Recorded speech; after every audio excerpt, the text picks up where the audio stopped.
Hello, everyone, and welcome to another episode of Resource Gather. I'm Justin. This is Cody. We're your hosts. This week, we're going to be talking about another one of our favorite topics. It is Avatar: The Last Airbender.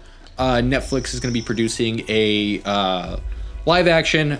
We are not sponsored. We're just people who enjoy Avatar: The Last Airbender, and we're going to go ahead and talk about it this week here on the Resource Gatherer.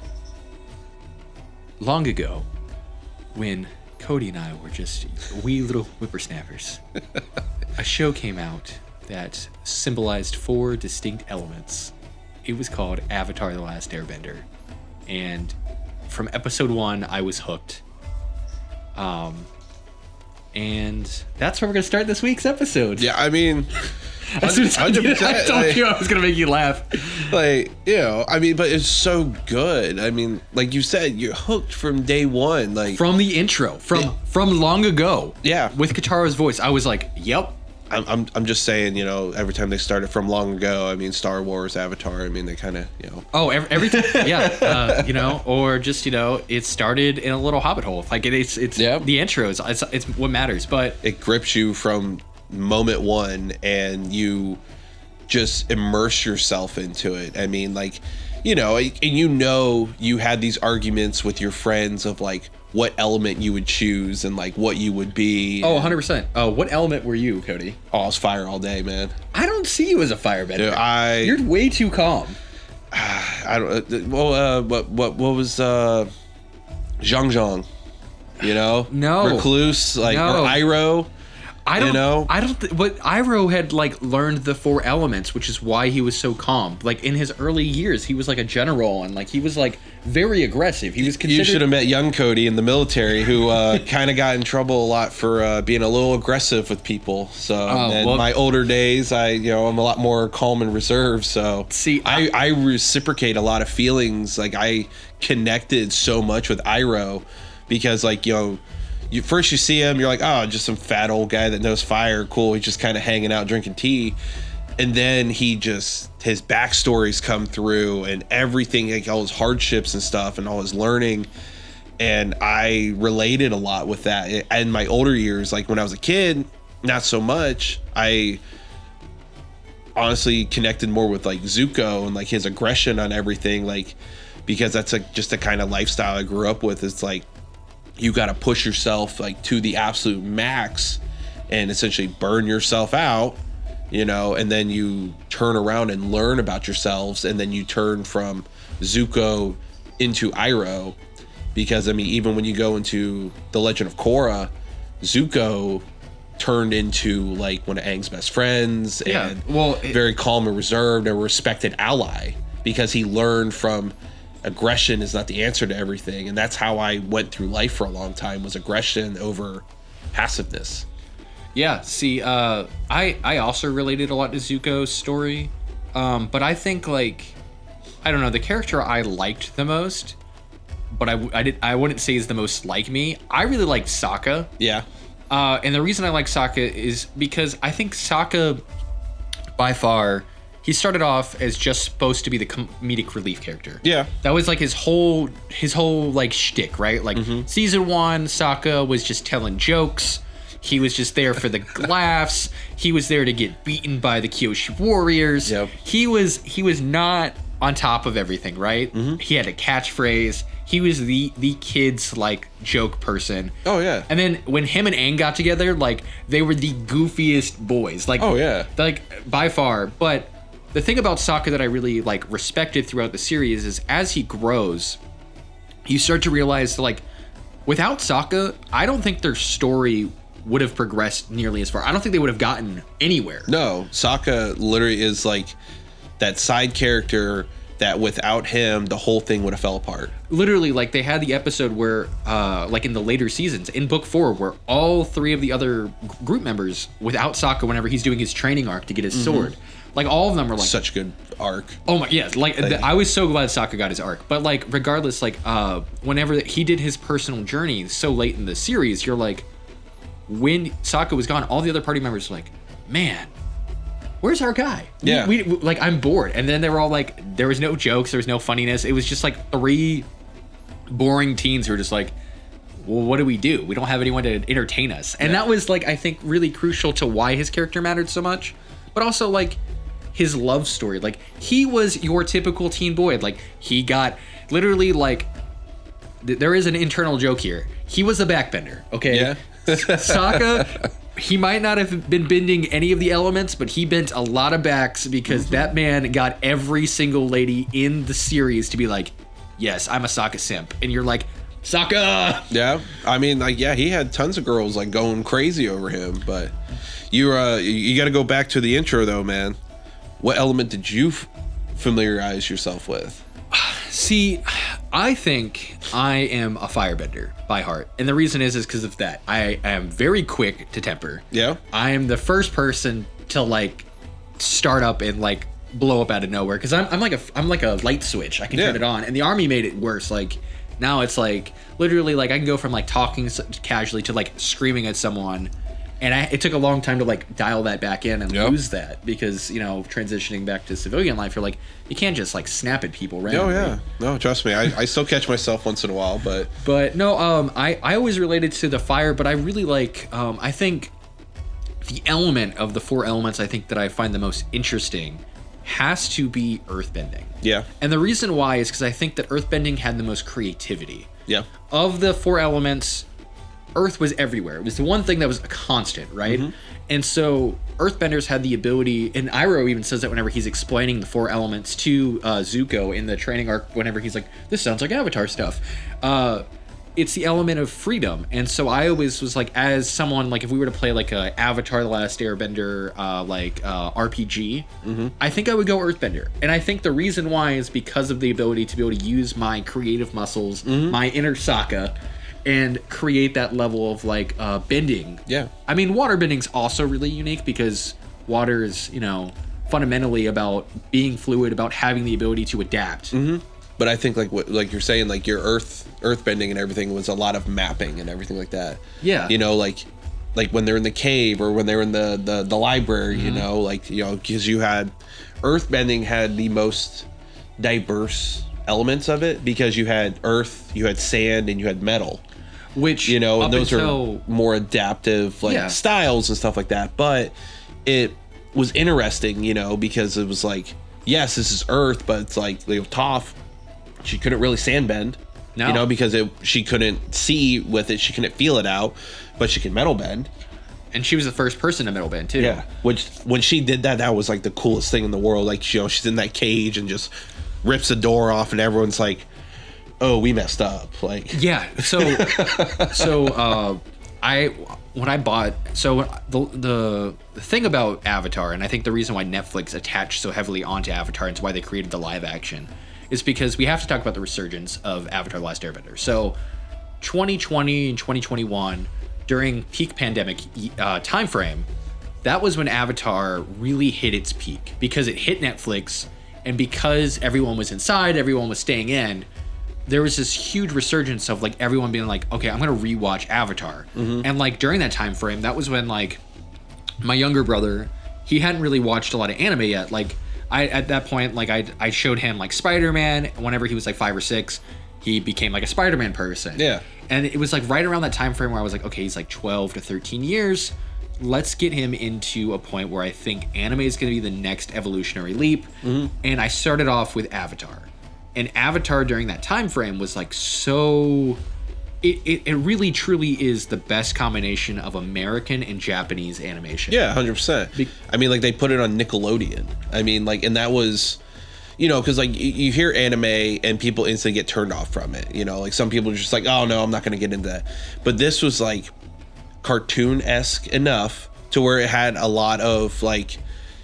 you know, kid-friendly scenes and stuff like that, you know, like it's not like any of these crazy stuff you see everywhere else. It also like, talked about like some of the darkest elements of like growing up and the struggles of being a teenager. And during a time of war. Yeah.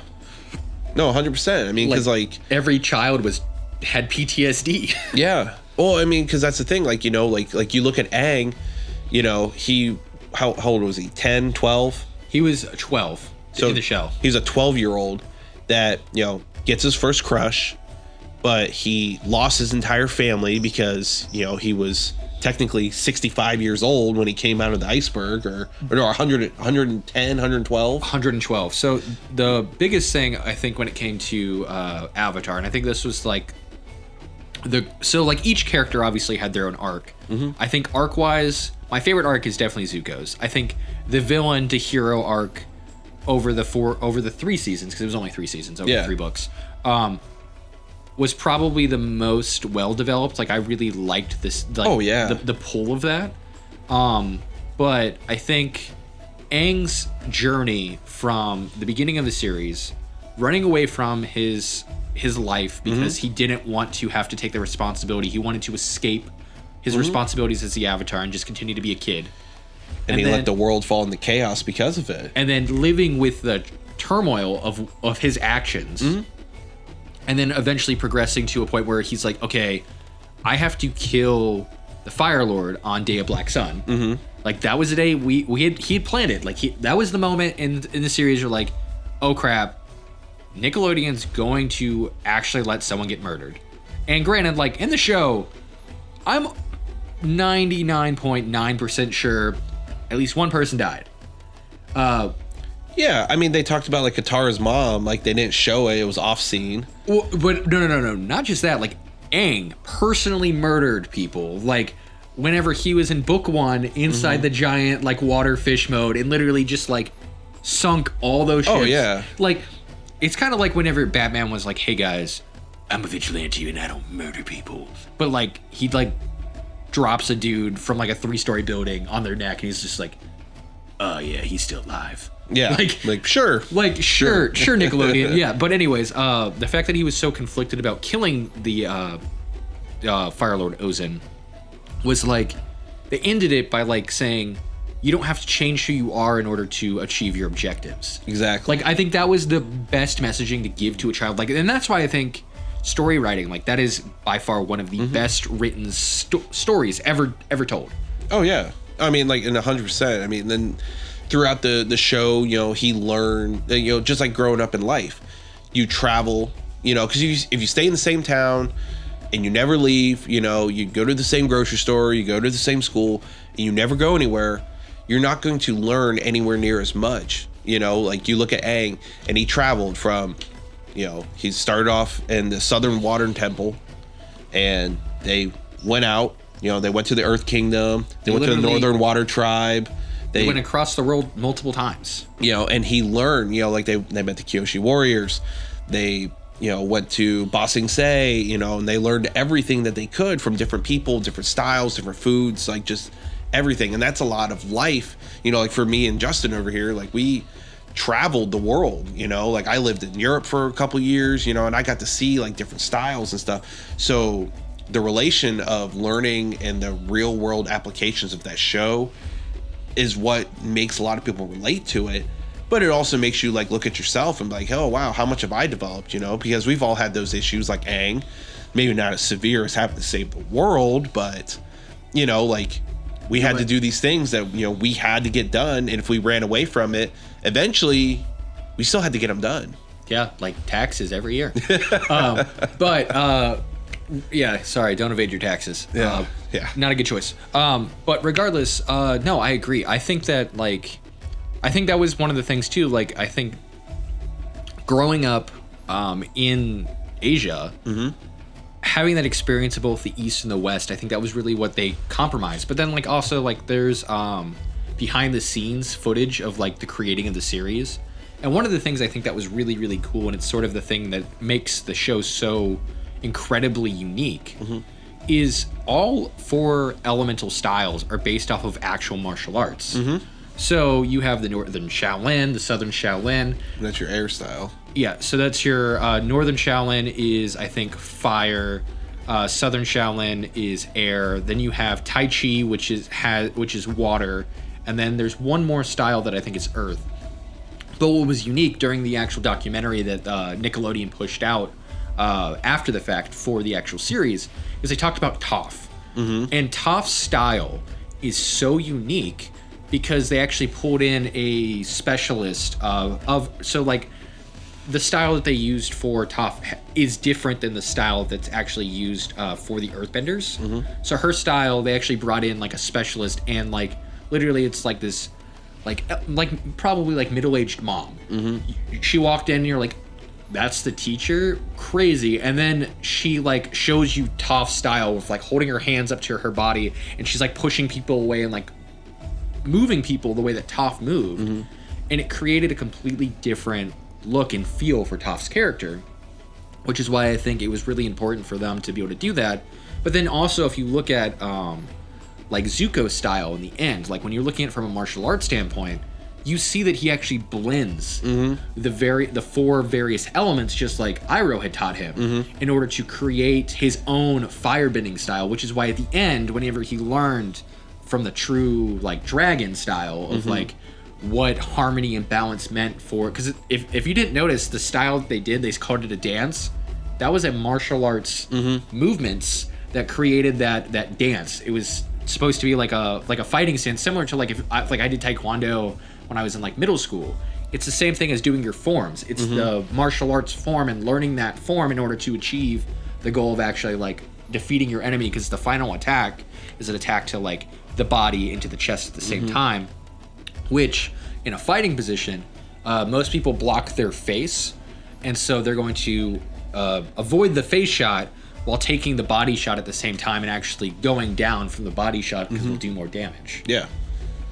That's really cool though. I mean, because like definitely like seeing those different like fighting styles, because like I noticed like not so much like of it as a fighting style, but just like their movements and everything that they did, you know, like it was always like certain styles had really aggressive ones, like for like their finishing blows and stuff like that. Like you said, water, you know, water's fluid, and they're always like, you know, they're moving their hands and everything.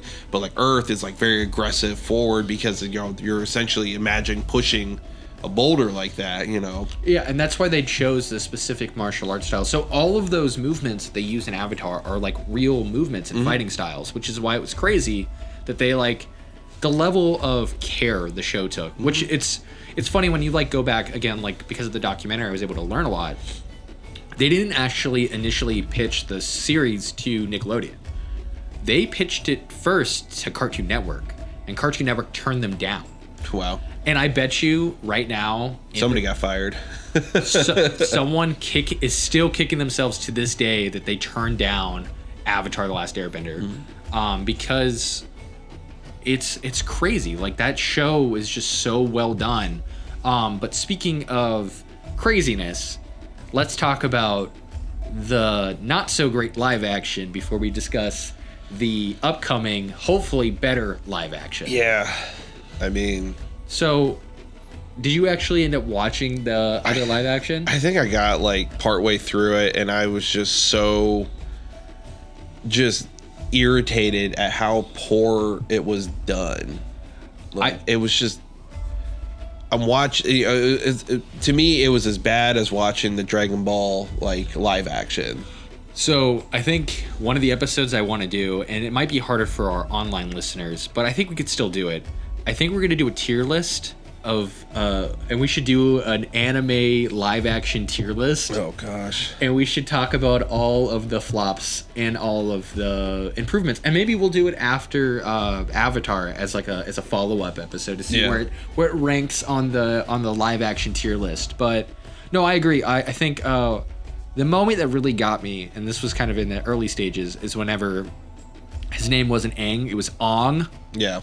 And it's little stuff like that, you know, that you've been doing for so long. Like you've read it, you've heard it, you know, you've watched it 1,000 times, and then just like a little thing like that, it just can tank the whole thing to you.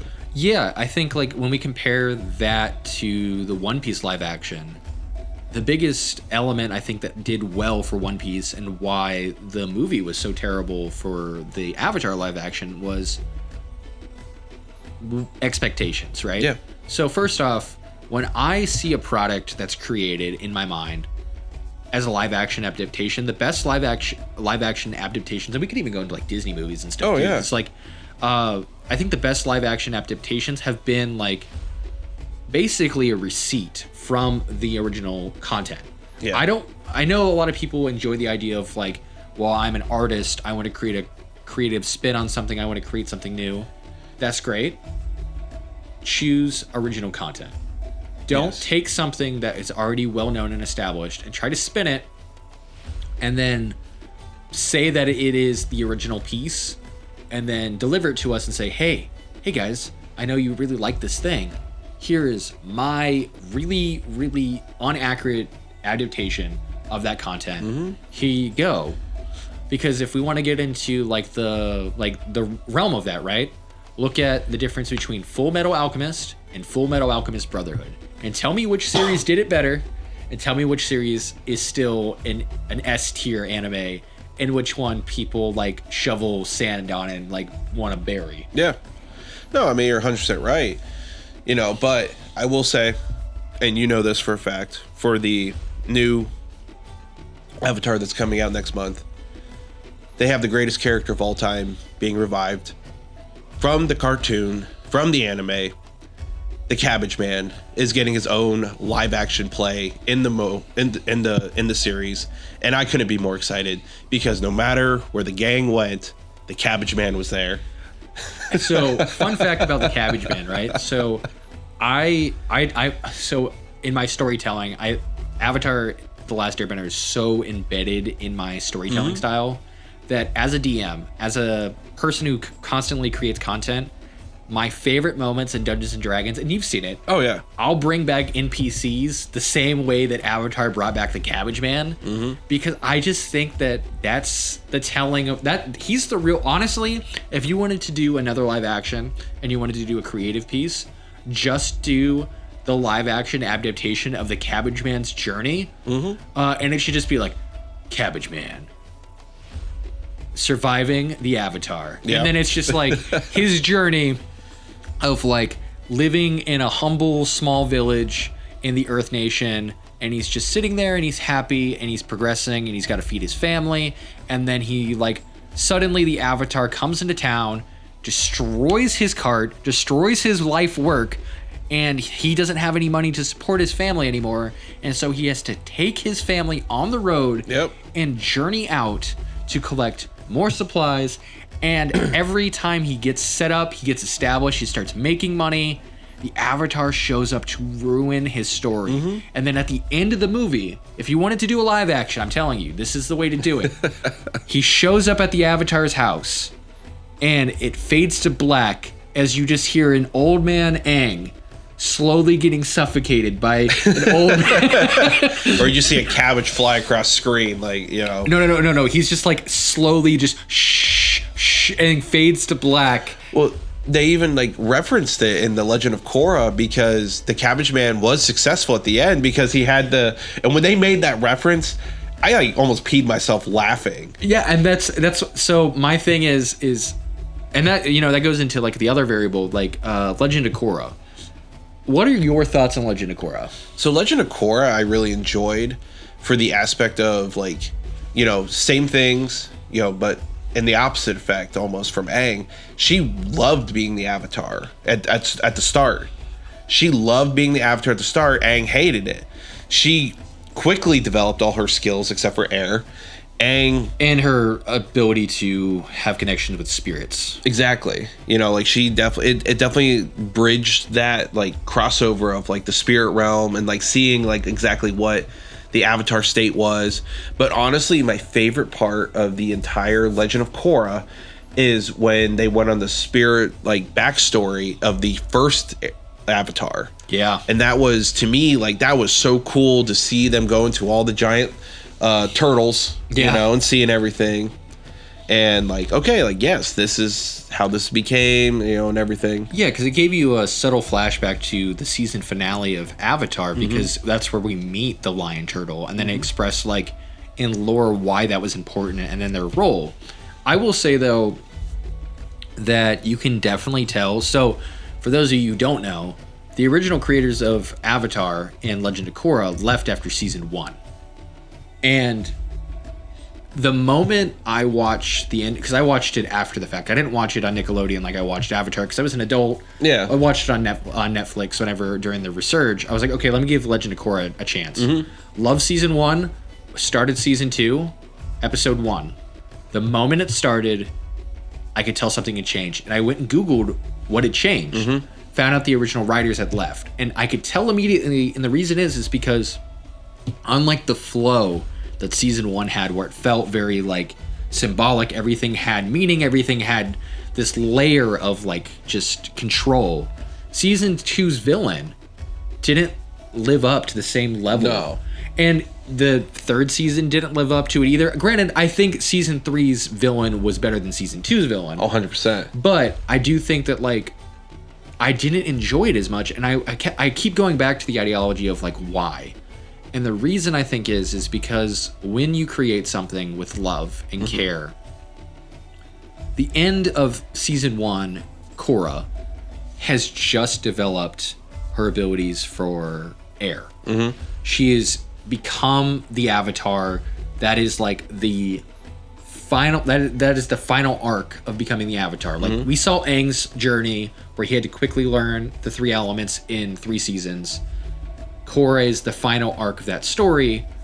And then continuing on with Korra's journey, it should have been the spiritual side, but I don't think it should have been a battle with like her evil uncle that she suddenly, we didn't get any like had there been build up in season 1, had there been any telling or indications of like this is what we're building up to for season 2, because when we look at like season 2 of Avatar's villain, like the whole thought processing was Admiral Chang was in season 1. Yeah. He was there. He was like a key character in the background. He was there when they had the pirates. He was there doing like all the various things. Like him and Zuko's conflicts were like present. So when we get to the end of book 1 and then we go into like book 2, like it made sense that he'd be like the next villain. Yeah. And then when we get to like Ba Sing Se, like they built up like Azula's character. Like Azula shows up at the end of season 1. Like she was bad too. I mean, Azula, I enjoyed her character as a villain. She was by far, I think, I liked her more than Ozai. I think Ozai was kind of like, he was like his character, like, yeah, he was just the epitome of evil, but there was no explanation. Yeah, I mean, like, and that's a lot of times, like, you know, like he knew he was the biggest, baddest dude on the planet, but Azula had to prove that she was just as good as him and as fearful. Because, I mean, like, and you look at her 2, like, girlfriends that were with her, you know, like Miley and, or Ty Lee and, oh my gosh. May. Got you. Yeah. I was about to be like, I was like, No, I combined it too.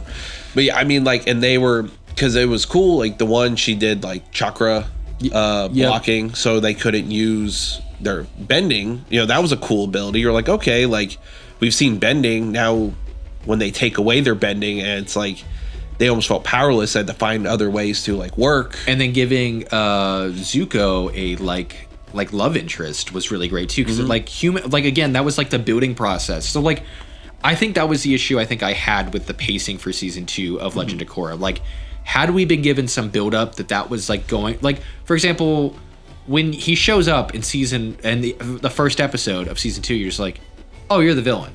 Yeah. Like immediately, like there was no reason to indicate that he wouldn't be if you're trying to do the sheep's and wolf clothing thing. Like, he's this new character. His presence is really kind of shady. Like, it's against your dad. Like, it felt very like the writing felt sloppy. And I think my problem is like, I know initially the writing cast, and this was why I was relating to that. The writing cast for Avatar: The Last Airbender was initially on the Netflix program, and I do believe that they walked away. Okay. So my problem is I think similar to what happened with the initial like building process for Nickelodeon, somewhere along the lines, Netflix is going to do something that is going to drastically change from the content that the writers wanted. And that's going to cause the same level of turmoil that I think the Witcher series had for a lot of fans. Yeah. I'm hopeful that it's not going to be the case. I'm hopeful that Netflix is going to do it justice, keep it to the classics, keep it to the actual story of the live action. But if it gets to a point where we watch the series, and we'll probably have to watch it together. Yeah. When we watch it and the series flops, I think that'll be the end of the Avatar: The Last Airbender. Yeah, and not when, if, you know, because I have high hopes that it is going to be much better because of how much criticism they got the last time on it. But here's the thing, right? For anyone who's an Avatar: The Last Airbender fan, and the Netflix series does flop, do not worry, my good friends, because Avatar: The Last Airbender is going to be getting, from their original creators, they're going to be getting a anime content. So they're going to be doing the arc for when the cast members are adults. Okay. So they're going to give us that season. And it's supposed to be movies. So they have a Kyoshi movie coming out. Okay. They have, I think it's supposed to be 2025. It might have gotten pushed back because of the writer's strike now. But I know initially that was the plan. They have a Kyoshi movie coming out. And then they have the Avatar adult season that's supposed to be in between Korra and Avatar. And I think, or at least I'm hopeful, because I know that they did have a lot of the content in the books that was correct for Legend of Korra. They might hopefully redo the seasons that they didn't like, because one of the elements that they Nickelodeon didn't want them to have was Korra's relationship with her female friend that became her love interest. So they didn't want to air that on Nickelodeon at the time, and that was the main. I think that was one of the main differences as that the creators had with Nickelodeon. Yeah, I mean, because it's also like that's their characters, that's their story. Yeah, but it's also that was at a time where that wasn't a common thing. They wanted 2014, so it was before the bubble. Before the bubble, not long before the bubble, but it was kind of one of those things it's just like that. Going back and looking at stuff in the 90s and stuff like that, if you watch old TV shows and stuff like that, there were issues they would kind of bring up, but then kind of push aside to make you think about it, but they wouldn't full on expose it. Yeah, well, there's a lot of characters that should have had relationships that didn't turn into relationships because of those reasons. Exactly. And I think that that just shows the progression through time, and maybe people are less cowardice now, or maybe people have become more accepting, whatever you want to I think it's more of the latter. Yeah, I think I obviously, but I think as a writer, there's things that they probably have wanted to do in certain story times or story arcs and things that have been a little bit more available. So here's to hoping that Avatar: The Last Airbender is a whop, not a flop. And we will let you guys know next time on the Resources The Gatherer.